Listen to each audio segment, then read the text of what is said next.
Walid ইবনে মুগীরা আরবের শ্রেষ্ঠ ধনী। এই ওলীদ ইবনে মুগীরা একদিন আল্লাহ রসুলের কাছে কোরআন শুনেছেন। তো কোরআনে সম্ভবত সূরা নাহলের 90 নম্বর আয়াত এটা শুনেছেন, ইন্নাল্লাহ ইয়া'মুরু বিল আদলি ওয়াল ইহসান ওয়া ইতাই যিল কুরবা ওয়া ইয়ানহা আনিল ফাহশাই ওয়াল মুনকারি ওয়াল বাগই ইয়া'iযুকুম লাআল্লাকুম তাযাক্কারুন। এই যে আয়াত সূরা নাহলের 90 নম্বর আয়াত, এটা খুতবে আমরা সবাই পড়ি। তো এটা হলো উমাইয়া শাসকের মধ্যে যে ওমর ইবনে আব্দুল আজিজ, তার নাম শুনছেন, যে লোকটাকে দ্বিতীয় ওমর বলা হয়, খুব ন্যায়পরায়ণ শাসক ছিল। উনি এই আয়াতটা খুতবার মধ্যে প্রবর্তন করেছেন। তো এর আগে মাবিয়াত থেকে আরম্ভ করে 61 হিজরিতে হযরত আলী শাহাদাত বরণ করছেন। তারপর থেকে এই যে আলী রাদিয়াল্লাহু তাআলা আনহু, হাসান হোসেন এবং তাদের বংশধরকে জুমার খুতবায় গালি দেওয়া, এই গালি গ্লাসের যে একটা প্রথা চালু করেছিল মাবিয়া, এইটা ওমর ইবনে আব্দুল আজিজ পর্যন্ত চালু ছিল। মেম্বারে শুক্রবার দিন খুতবায় হযরত আলী রাদিয়াল্লাহু, হাসান হোসেন এবং তাদের বংশধর গালিগালাজ করা হতো। তো এই ওমর ইবনে আব্দুল আজিজ উনি বলছেন যে এটা বন্ধ করতে, অর্ডিন্যান্স জারি করেছে সমস্ত দেশে চিঠির মাধ্যমে, অর্ডিন্যান্স, অর্ডার সরকারি, যে এই রকম আর মেম্বারে গালিগালাজ করা যাবে না। তারপর বলছে তোমার এই আয়াতটা পড়বে। ওমর ইবনে আব্দুল আজিজ এটা করেছে, এখন আমরা এটা খুতবে পড়ি। তো এই আয়াতটাই ওলীদ ইবনে মুগীরা আরবের শ্রেষ্ঠ ধনী, সে একদিন শুনেছে আল্লাহ রাসূলের মুখে। শোনার পরে সে মুগ্ধ হয়েছে, মানে তার কাছে খুবই সুন্দর লেগেছে। সে তার জাতির কাছে এসে বলে যে আজকে আমি এমন কতগুলি সুন্দর কথা শুনেছি যে এইরকম কথা ইতিপূর্বে আমি আর কোনো দিন শুনি নাই। সবাই বলে কার কাছে শুনলেন, কোথায় শুনলেন? তো ওলীদ ইবনে মুগীরা বলে যে শুনছি মুহাম্মদ সাল্লাল্লাহু আলাইহি ওয়াসাল্লামের কাছে। তখন ওরা সব অস্থির হয়ে গেল যে আপনি তার কাছে এইরকম ভালো কথা শুনলেন, সে তো আমাদের বিপক্ষে, প্রতিপক্ষের মানুষ। তো এখন ও হলো বড় নেতা, ওর বিরুদ্ধে যে সরাসরি ওরা প্রতিবাদ করবে তাও সাহস করছে না। তো ওরা এই খবরটা আবু জাহেলকে বলল। আবু জাহেল ওই একই বংশের লোক, ওলীদ ইবনে মুগীরা, আবু জাহেল এলা আব্দুদার বংশের লোক। তো আবু জাহেলের কাছে বলার পরে আবু জাহেল বলে যে বিষয়টা আমি দেখছি। তো আবু জাহেল তার কাছে গেল ওলীদ ইবনে মুগীরার বাড়িতে, খুব মানে বিষণ্ণ, খুবই যেন দুঃখিত, কষ্টে বেদনায় আসে, এরকম বিষণ্ণ অবস্থায় বসে পড়ল। ওলীদ বলে, ভাতিজা তোর কী হয়েছে, তুই এত চিন্তিত কেন? হ্যাঁ চাচা, আর কি বলবো, আমরা আরবের সমস্ত মানুষ আপনার সেবায় নিয়োজিত। তো এখন আপনি নাকি মুহাম্মদ সাল্লামের বাড়িতে গেছিলেন, তার বাড়িতে কিছু খানা খেয়েছেন এবং সে আপনার কিছু টাকা পয়সা দিয়েছে, এর বিনিময়ে আপনি এখন তার পক্ষে কথা বলতে শুরু করছেন। শুনে ওলীদ ইবনে মুগীরা খুব রেগে গেল। তোরা জানিস না যে আমি আরবের শ্রেষ্ঠ ধনী? মুহাম্মদ সাল্লাল্লাহু আলাইহি ওয়াসাল্লামের সঙ্গী সাথীরা দুবেলা খানা পায় না, ওরা আমাকে কি খাওয়াবে? আমার নামে তোরা এরকম কেন বলছিস? আচ্ছা আচ্ছা, আপনি রাগ করেন না, তা আপনি মুহাম্মদ সাল্লামের পক্ষে কথা বললেন কেন? তখন বলে, আমি যে কথা বলছি কেন, তোরা আমার কথা জবাব দে। যে মুহাম্মদ সাল্লামকে তোরা পাগল বলো। আচ্ছা, পাগলে যা করে এটা কি মুহাম্মদ সাল্লাম করেছে কোনো দিন? পাগলে ময়লা কাপড় চোপড় পরে, পাগলে ময়লা খায়, অপবিত্র বস্তু খায়, কাউকে মারধর করে, কত মালামাল নষ্ট করে। তো মুহাম্মদ সাল্লাল্লাহু আলাইহি ওয়াসাল্লাম এ ধরনের কিছু করেছে? পাগলে যা করে তা করেছে? তো উপস্থিত জনতা সবাই জবাব দিল, আল্লাহুম্মা লা। আল্লাহুম্মা মানে হে আল্লাহ, লা মানে না, হে আল্লাহ না, মুহাম্মদ সাল্লাম পাগলের মতো কোনো আচরণ করেনি। এরপরে বলে, তোমরা তাকে গণক বলো। আচ্ছা বলো তো, তোমাদের যখন উট হারিয়ে যায়, বকরি হারিয়ে যায়, তখন কি তোমরা কোনো সময় মুহাম্মদ সাল্লামের কাছে এসেছো যে আমাদের হারানো উটের খবর বলে দিন, হারানো বকরি কোথায় আপনি বলেন? তোমরা আসছো কোনো দিন? আল্লাহুম্মা লা। তাহলে সে গণকও নয়, কবিও নয়, গণক, সে পাগলও নয়। আচ্ছা, এরপরে সে কবিও নয়, সে কোনোদিন কবিতা পড়েছে? তোমাদের কাছে কবিতা পাঠ করে শুনে এসে কোনো দিন? আল্লাহুম্মা লা। তাহলে সে পাগল না, গণক না, কবি না, তাহলে সে কি? তা তোমরা তাকে এগুলি কেন বলছো? তো মুহাম্মদ সাল্লাম সত্যবাদী মানুষ, তিনি বলেছেন যে জাহান্নামের ফেরেশতা 19 জন, এই ফেরেশতা আমাকে মারবে, আমি এই ভয়তে মুহাম্মদ সাল্লামের পক্ষ অবলম্বন করেছি। তো এখন আবু জাহেল কি আর বলার আছে? সে বলে যে দেখেন, আপনি যে ভয়টা করছেন, আমরা সবাই আপনার পক্ষে থাকব এবং আপনার পিটানগুলো আমরা সব ভাগ করে নেব, আপনাকে মারতে দিব না, বলবো যে এটা আমাদের মুরব্বী, একে মারো না, এটা আমরা বলবো। আর এর বিনিময়ে আপনি আমাদেরকে কিছু টাকা পয়সা দিবেন, আপনার তো অঢেল সম্পদ আছে, টাকা পয়সা দিবেন, আপনার পিটানটা আমরা বহন করে নেব। তো ওলিদ রাজি হয়ে গেল। এখনও তো ইমানের পুরো জ্ঞান তার মধ্যে প্রবেশ করে নাই, কেবলই আকৃষ্ট হচ্ছিল। তো ওলিদ রাজি হয়ে গেল, হ্যাঁ ঠিক আছে, আমি তোমাদেরকে টাকা পয়সা দিব, তোমরা আমার মারপিট এটা ভাগ করে নেবে, আমাকে যেন ফেরেশতারা না পিটায়। তো এই টাকা পয়সা কিছুদিন ও ভয়তে দিতে থাকলো। পরে যখন অন্তরে ওই ভয় নাই, তখন ও আবার টাকা পয়সা দেওয়াটাও বন্ধ করে দিল। সেই কথাটা আল্লাহ বলছেন, আফা রাআইতাল্লাযী তাওয়াল্লা, আপনি কি দেখেছেন তাকে যে ফিরে গেল? ও আতা কালিলা ও আকদা, এবং সামান্য কিছু দিল, তারপরে আবার বন্ধ করে দিল। আর অন্তরে এখন আর ভয় নাই, এই জন্য আর টাকা পয়সাও দিচ্ছে না, স্বাভাবিক হয়ে গেছে। আল্লাহ বলেন, আইনদাউ ইলমুল গায়বে ফাহুয়া ইয়ারা, তার কাছে কি গায়েবের এলেম আছে, সে দেখে। অদৃশ্যের এলেম কিছু আসে তার কাছে যে সে দেখে সেটা। অথবা লাম ইউনাব্বা, তাকে খবর দেওয়া হয় নাই, বিমাফি সুহবি মুসা, যা মুসা আসলামের কেতাবে আসে, বা ইব্রাহিম আল্লাযী ওয়াফা, এবং ইব্রাহিম আসলামের কেতাবে আসে যিনি সম্পূর্ণ পুরোপুরিভাবে তার দিন পালন করেছেন। ওয়াফা মানে পুরোপুরিভাবে পালন করা। যে মুসা আসলামের কেতাবে কী আছে, ইব্রাহিম আসলামের কেতাবে কী আছে, এগুলি কি তাকে খবর দেওয়া হয় নাই? আল্লাহ প্রশ্ন করে, কি আছে? আল্লাহ তাজিরু ওয়াজরাতুন বেজরা উখরা, যে কোনো বহনকারী অপরের বোঝা বহন করতে পারবে না। তোমার টাকা আছে, এই জন্য টাকা দিয়ে তোমার পিটান ভাগ করে দেওয়া অন্য মানুষের, এটা হবে না। কোনো বহনকারী অপরের বোঝা বহন করতে পারবে না, যার বোঝা তাকেই বহন করতে হবে। ওয়াল্লাইসা আলাল ইনসানি ইল্লা মা সা, এবং নিশ্চয়ই নাই মানুষের জন্য আর কিছুই উহা ব্যতীত যার জন্য সে পরিশ্রম করে। মানুষ যার জন্য মেহনত করে ওটাই সে পাবে, এই মেহনতের ফলে সে পাবে, এর বাইরে তার কিছু পাওনা নাই। এই জন্য আমরা তাকদিরের উপর যেন নির্ভর করে বসে না থাকি, মেহনত করতে বলছে আল্লাহ। তাকদিরে কী আছে এটা আল্লাহ জানে, আমরা জানি না, আর আমাদের জানার প্রয়োজনও নাই। আল্লাহ বলছে, আমি ইচ্ছা করলে তোমার তাকদির পাল্টাই দিতে পারি। ইয়ামহুল্লাহু মা ইয়াশা ওয়া ইসবাত, তিনি যা ইচ্ছা করেন তা মুছে ফেলেন, যা ইচ্ছা তিনি ঠিক রাখেন। ওয়াইন্দা উম্মুল কিতাব, তাকদিরের মূল কপিটা আল্লাহর হাতে, এটা আল্লাহ কাউকে হস্তান্তর করেন না। কাজের জন্য তাকদির নিয়ে আপনারা কখনো দুশ্চিন্তা করবেন না। ওয়ান্না সায়াহু সাওফা ইয়ারা, এবং নিশ্চয়ই তার পরিশ্রম অচিরেই তাকে দেখানো হবে। কিসের জন্য সে পরিশ্রমটা করছে, আল্লাহর দিনের পক্ষে না বিপক্ষে?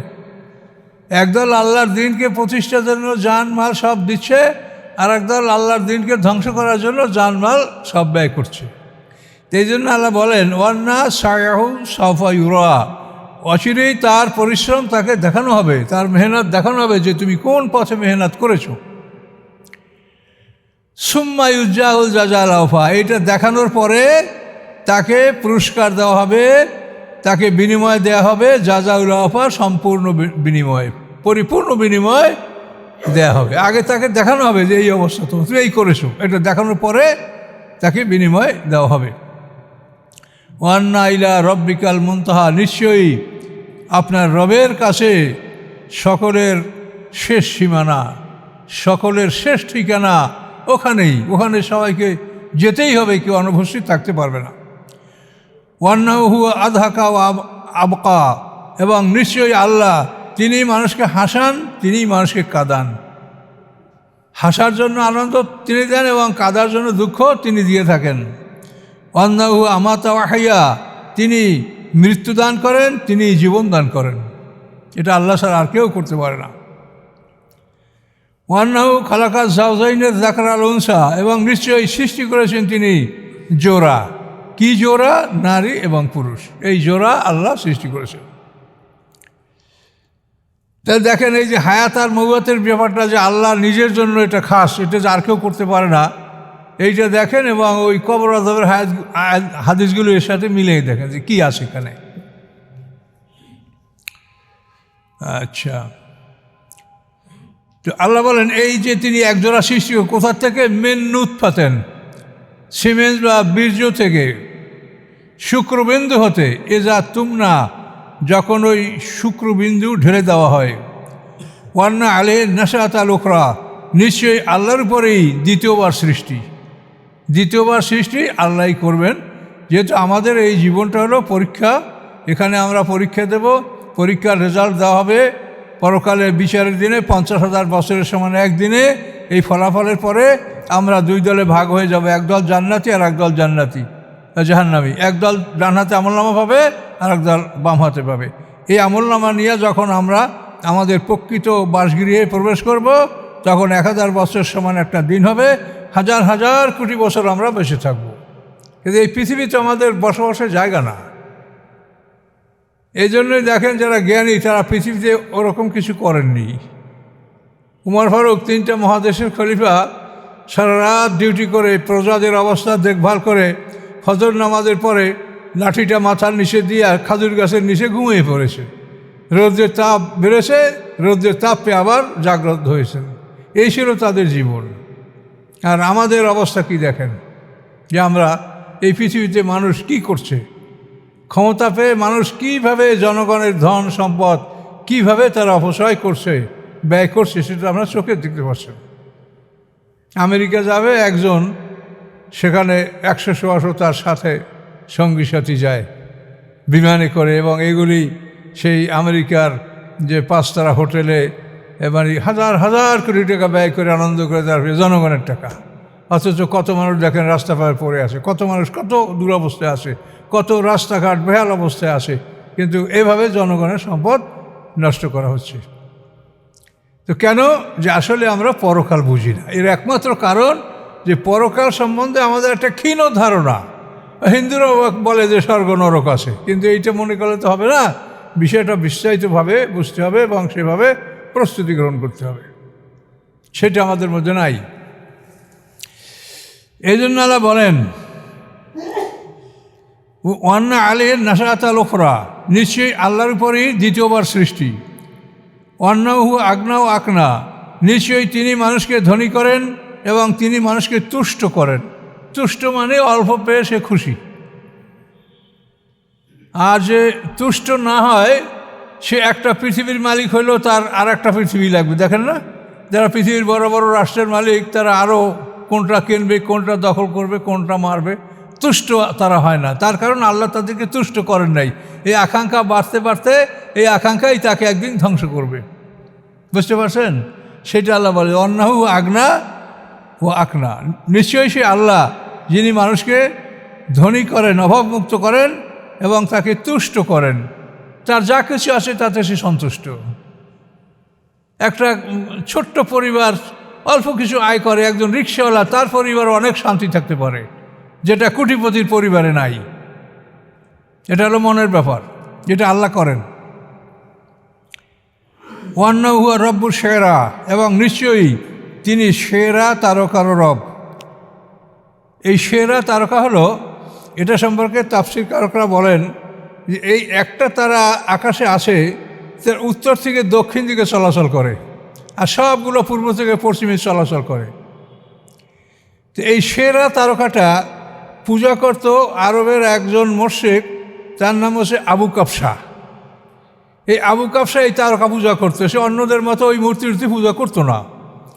এই জন্য আরবের মোশরিকরা অনেক সময় মুহাম্মদ সাল্লামকেও এমনি আবু কাবসা বলতে, আবু কাবসার ছেলে। আবু কাবসা যেরকম আমাদের থেকে পৃথক, আর মুহাম্মদ সাল্লাম আমাদের থেকে পৃথক হয়ে গেছে। এই আবু কাবসা এই সেরা তারকাটা পূজা করতো, যে তারকাটা উত্তর থেকে দক্ষিণে চলাচল করে। তা আল্লাহ বললেন যে তোমরা ওইটাকে বাছাই করে নিয়েছো, আমি ওটার রব, ওটার রব আমি। অন্নাহু হুয়া রব্বুর সেরা, এই সেরা তারকার রব আল্লাহ। ওয়ান্নাহু আহলাকা আদানের উলা, এবং নিশ্চয়ই আল্লাহ কি করেছেন, ধ্বংস করেছেন তিনি আদে উলা। আদে উলা মানে প্রথম আদ জাতি। আদে উলা হলো যাদের পয়গম্বর হুদ আলাইহিস সালাম, আর আদে সানি হলো সামুদ জাতি যাদের পয়গম্বর হলো সালেহ আলাইহিস সালাম। আদে উলা আদে সানি। তো আল্লাহ বলেন অন্নাহু আদানের উলা, আদ ইবনে আওজ ইবনে ইরাম ইবনে সাম ইবনে নূহ আলাইহিস সালামের পঞ্চম পুরুষে এই আদ জাতি আদে উলা। আর এর পরের জাতিটা হলো সামুদ ইবনে জাসুর। সামুদ ইবনে জাসুর ইবনে আদ ইবনে আওজ ইবনে ইরাম ইবনে সাম ইবনে নূহ। এই সামুদ ইবনে জাসুর ইবনে আদ, এই সামুদ জাতিটা এক ধাপ পিছনে। এটা আদে সানি আর ওইটা আদে উলা।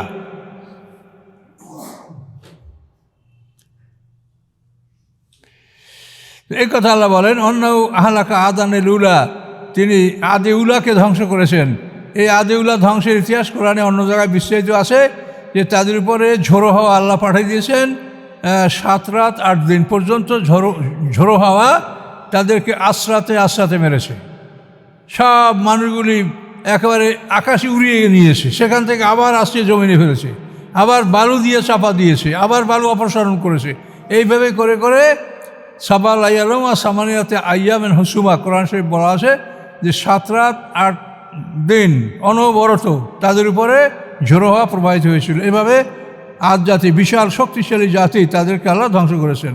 আর সামুদা, এবং সামুদ জাতিকেও তিনি ধ্বংস করেছেন। সামুদ ইবনে জাসুর ইবনে আওজ ইবনে ইরাম ইবনে সাম ইবনে নূহ আলাইহিস সালামের ষষ্ঠ পুরুষের জাতি হলো সামুদ। এই জাতির পয়গম্বর হলো সালেহ আলাইহিস সালাম। এদেরকে আল্লাহ তাআলা উট দিয়েছিলেন, উট পরীক্ষামূলক। পাথর থেকে উট বের হয়েছিল, গাভীন উট, বিশাল গাভীন উট। এই উটটাকে তার জাতির কেদার বিন সালেফ এবং তার সাথীরা মিলে উটটাকে হ্যামস্ট্রিং করেছিল, তার পা কেটে দিয়েছিল। এই কেদার বিন সালেফকে আল্লাহ রসুল মেরাজে দেখেছেন যে কীভাবে সে আগুনে জ্বলছে। এই কেদার বিন সালেফ সামুদ জাতির উট, সালেহ আলাইহিস সালামের সেই মোজেদার উট সে হত্যা করেছিল। ফামা আবকা, আল্লাহ বলেন তাদেরকে আল্লাহ বাকি রাখেন নেই। ওয়াকামা নূহ মিন ক্বাবলু, এর আগে নূহ আলাইহিস সালামের জাতি, এদের আগে নূহ আলাইহিস সালামের জাতি, এরা তো 5-6 পুরুষ পরে। এই নূহ আলাইহিস সালামের জাতিকেও আল্লাহ ধ্বংস করেছেন। ইন্নাহুম কানুহুম আযলামু আতকা, নিশ্চয়ই তারা ছিল অতি জালেম, অতি বিদ্রোহী। জালেম হলো সাধারণ জালেম, আজলাম হলো অতি জালেম, তাগা, বিদ্রোহ, আর আতকা মানে অধিক বিদ্রোহ। তো নূহ আলাইহিস সালামের জাতি ছিল অতি জালেম আর অতি বিদ্রোহী। তারা নূহ আলাইহিস সালামকে মারপিট করেছে, নূহ আলাইহিস সালাম অত্যাচার করেছে। শেষ পর্যন্ত নূহ আলাইহিস সালাম আল্লাহর কাছে পানা চেয়েছে যে আল্লাহ এই জাতি থেকে আমাকে রক্ষা করেন।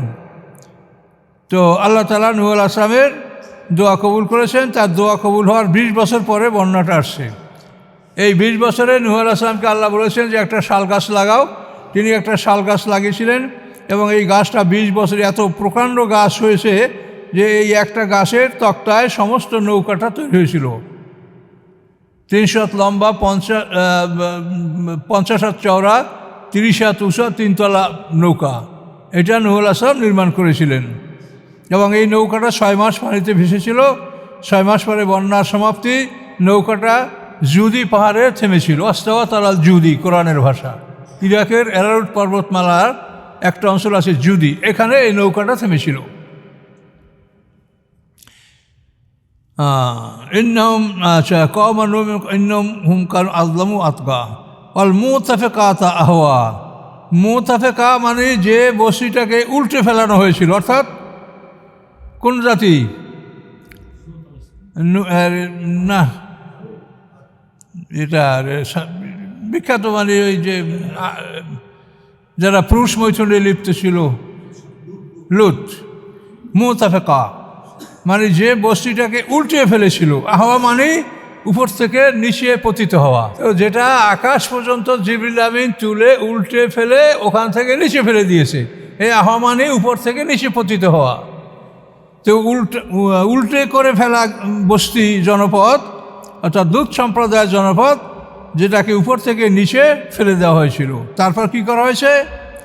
ফাগাসা মা গাসা, ঢেকে ফেলেছিল ওই জনপদকে, যা ঢেকে ফেলার, অর্থাৎ তার উপরে প্রবল পাথরের বৃষ্টি। এই পাথরের বৃষ্টিতে স্তূপ হয়ে গেছিল তাদের উপর পাথর, এবং ওর মধ্যেই নিশানা সহ পাথর, অর্থাৎ যে পাথরে কোন পাথর কাকে হত্যা করবে এটার নাম লেখা ছিল। মুসাওয়ামাতান ইনদা রাব্বিকা লিল মুসরিফিন, কোন রাতে অন্য আয়াতে আছে, ওগুলিতে চিহ্নিত ছিল মুসরিফিনদের সীমালম্বনকারীদের জন্য যে কোন পাথর কাকে হত্যা করবে। এই পাথর তো ছিলই, কিন্তু তারপরও প্রবল পাথরের বৃষ্টি তাদের উপরে স্তূপ হয়ে গেছিল। ফাগাসা মা গাসা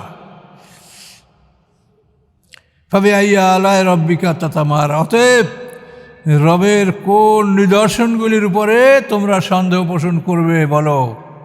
কোন নিদর্শনকে সন্দেহ করবে? এর কোনোটাই কি সন্দেহ আছে? এই নূহ আলাইহিস সালামের জাতি ধ্বংস করেছে, এটা পৃথিবীর ইতিহাস, সকল জাতি এটাকে স্বীকার করে। এভাবে লুত সম্প্রদায়, এগুলো তো পথে পড়েই আছে, লুত সাগর। তারপরে এভাবে সমস্ত জাতির ধ্বংসাবশেষ এটা পৃথিবীতে এখনও বিদ্যমান। এই জন্য আল্লাহ বলেন যে কোনটার উপরে সন্দেহ করবে? কোনোটাই সন্দেহ নাই, সবই সংগঠিত হয়েছে। হাজা নাজিরুম মিন নুযুরিল উলা, এই হলো মুহাম্মদ সাল্লাল্লাহু আলাইহি ওয়াসাল্লাম। এই মুহাম্মদ সাল্লাল্লাহু আলাইহি ওয়াসাল্লাম নাজির, তিনি ভয় প্রদর্শনকারী, মিন নুযুরিল উলা, পূর্ববর্তী ভয় প্রদর্শনকারীদের মধ্যে একজন। পূর্বে যারা ভয় প্রদর্শন করেছে মুহাম্মদ সাল্লাল্লাহু আলাইহি ওয়াসাল্লাম তাদের একজন, ওই একই দলভুক্ত তিনি, একই রাসূল তিনি।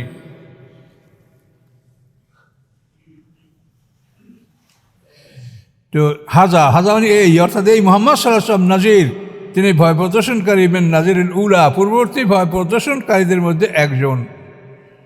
আজেফাতেল আজেফা, নিকটবর্তী হয়েছে নিকটবর্তী বস্তু, অর্থাৎ কিয়ামত।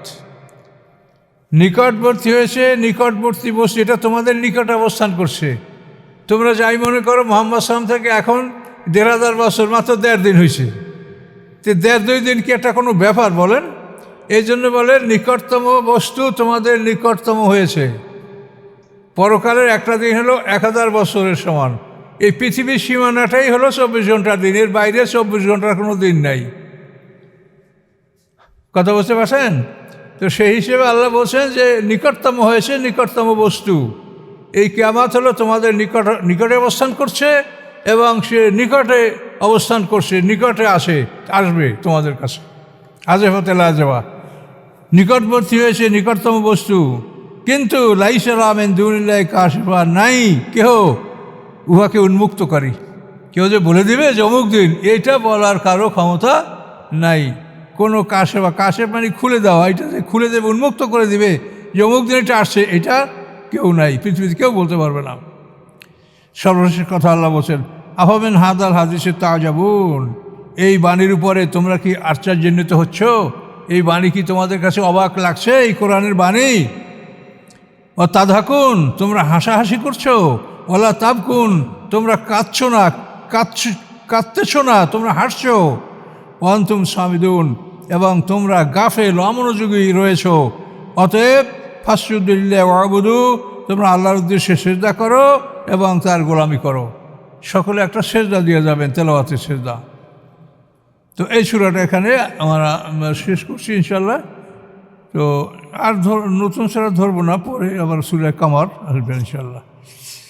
তো আল্লাহ তাআলা সব কথাগুলি কোরআনে খুব সুন্দর করে আমার জন্য বলেছেন।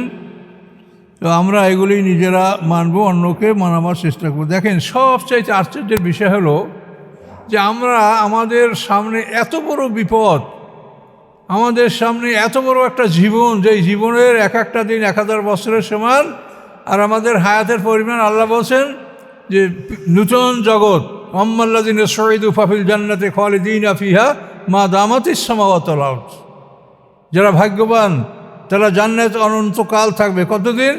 মা দামাতিস সামাওয়াতু ওয়াল আরদ, ওই জান্নাতের আকাশ পৃথিবী যতদিন স্থায়ী থাকবে ততদিন তাদের হায়াত থাকবে, তারপরেও তাদের অনুদান বন্ধ হবে না। এত বড় জীবন আমাদের সামনে, সেই জীবন সম্পর্কে কোনো চিন্তাই আমাদের নাই। মনে হয় এইখানেই আমাদের সব, এখানেই সব কিছু করতে হবে, নালান কোঠা বাড়ি ঘর মানে সব এখানে। কিন্তু উপরে যে এত কিছু আমাদের জীবনের সব অংশটাই সামনে, এটা সম্বন্ধে আমার কোনো চিন্তাই নেই। এটি হলো সবচেয়ে আশ্চর্য জিনিস। এইটি আল্লাহ বলছেন এখানে যে তোমরা হাসো অথচ কাঁদো না, হ্যাঁ তোমরা অমনোযোগী, হ্যাঁ তোমরা এটাকে আশ্চর্য বোধ করছো, তোমরা এটাকে গ্রহণ করছো না। কাজেই কতই পরিতাপ তোমাদের জন্য, কতই ভবিষ্যৎ খারাপ তোমাদের জন্য। কাজেই এই ব্যাপারে আপনারা সতর্ক হন, আর আপনাদের সঙ্গী সাথীদেরকেও যথাসাধ্য এগুলি বোঝাবার চেষ্টা করেন যে আমাদের জীবনের সামনে বিশাল সময়, আমাদের সব কিছু পড়ে আছে সামনেই। এই জীবনটা এটা একটা মানে পরীক্ষাগার এবং পরীক্ষা হল। এই পরীক্ষা দেওয়ার পরে আমরা আসল বাড়ি ঘরে আমরা স্থানান্তরিত হব। সেই বাড়িতে আমাদের অনন্তকাল থাকতে হবে, হয়তো জান্নাত না হয় জাহান্নাম, এর বাইরে আর কিছু নাই। কাজে এই বিষয়টা আপনারা সতর্ক থাকবেন, এই নিয়ে চিন্তা করবেন, আল্লাহর কাছে জানার চেষ্টা করবেন, ইমানের জন্য আল্লাহর কাছে বলবেন। ফাসজুদিল্লাহি ওয়াবুদু সামাইনা ওয়া আতানা গুফরানাকা রাব্বানা ওয়া ইলাইকাল মাসির, একটা সেজদা, এটা আপনারা সবাই দিয়ে বের হবেন। সেজদা আয়াত, আস্তাগফিরুল্লাহাল্লাযী লা ইলাহা ইল্লা হুয়াল হাইয়ুল কাইয়্যুম ওয়া আতুবু ইলাইহি, লা হাওলা ওয়া লা কুওয়াতা ইল্লা বিল্লাহিল আলিয়্যিল আযীম। আল্লাহুম্মা সাল্লি আলা মুহাম্মাদিন ওয়া আলা আলি মুহাম্মাদিন কামা সাল্লাইতা আলা ইব্রাহিম ওয়া আলা আলি ইব্রাহিম ইন্নাকা হামিদুম মাজিদ।